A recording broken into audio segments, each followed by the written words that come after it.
The pot boils over. Hernan Thistlebranch, an elderly male gnome, sits in a comfortably worn armchair in his living room den, reading a book. The small fire flickering on the far side of the room fills the quiet with cracks and pops.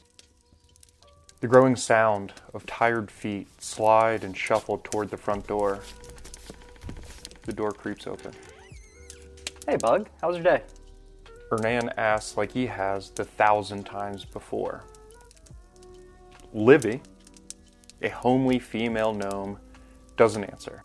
If anyone in the world looked at her, maybe they would think she was doing mental math or figuring out where she put her keys or working on the grocery list for tomorrow's supper. Anyone except for her father. Hernan stands and walks to Livy. He's careful and stern. Livy, what's wrong? She takes her eyes off her shoes, and as her gaze matches her father's, she breaks. Tears fill her eyes. All she can do is shake her head dejectedly. Hernan embraces his baby girl, and she sinks her head into his chest and sobs. 7 months later. Beeps, boops, and whirs of arcane machinery and chatter of employees and passerbys. Livy is in a hospital bed, with her tiny legs up on tiny stirrups, and a blanket covers her sensitive areas. Hernan stands beside her bed, holding her hand. It's time, A sharp young gnome doctor says, and a gnomish nurse closes in. Everything's gonna be fine. Hernan always had a way of saying things so confidently. Push, push, push! Livy squeezes Hernan's hand hard. She grits her teeth and screams. It's chaotic for an eternity or a blip in time. But then it's over.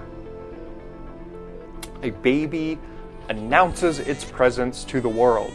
Wah! Wah! Wah! And the world responds by stopping. The doctor stares down at a child, but his face is blank. The nurse averts her eyes, she lets out a small whimper, and she turns and hurriedly leaves. Livy and Hernan look at each other and then back at the doctor. What's going on? What's happening? Livy panics. The doctor takes a moment, and he gently hands the baby to Livy. Well, it's a boy. She looks at her newborn, and her gaze first lands on his nose. If that moment lasted any longer than an instant, she would have said that it looked just like hers. The next thing her eyes land on, 2 small nubs of horned potential spring from an otherwise smooth, pale red skin of the round gnome-esque face. Hernan lays his hand on her shoulder and says, "Hey, he's perfect." Kelvin. Livy replies without ever taking her eyes off her kin. What?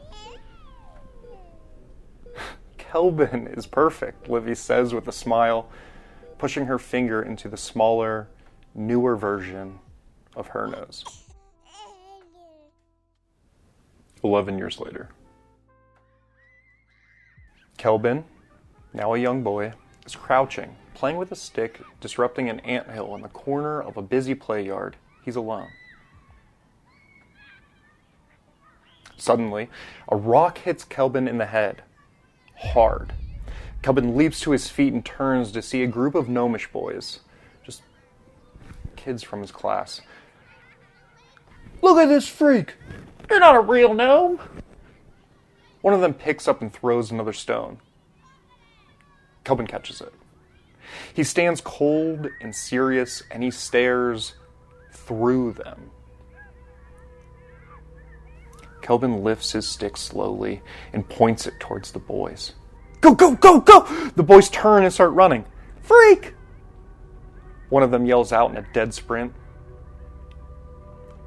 Kelvin drops the stone and puts his hand to his head.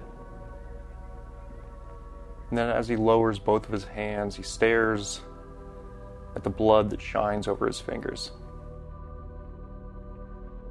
20 years later. Kelvin is cleaning up his mom's house. Well, his house now.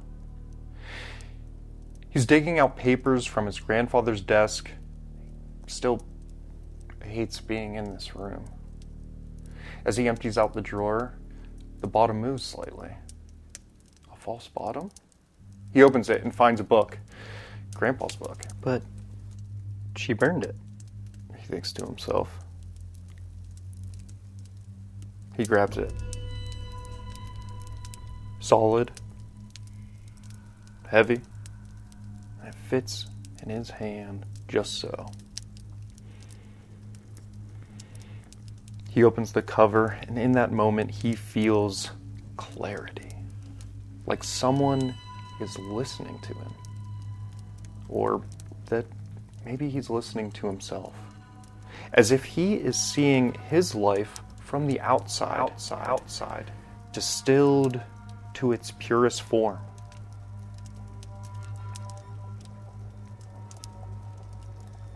Shame. Disgust. Hate. A man is born 2 times. First, to the open arms of a loving mother. And the next is when he discovers his purpose. A man finally understands his place in the world. And the world will respond by stopping. I am Kelvin Thistlebranch, and I am going to kill my father.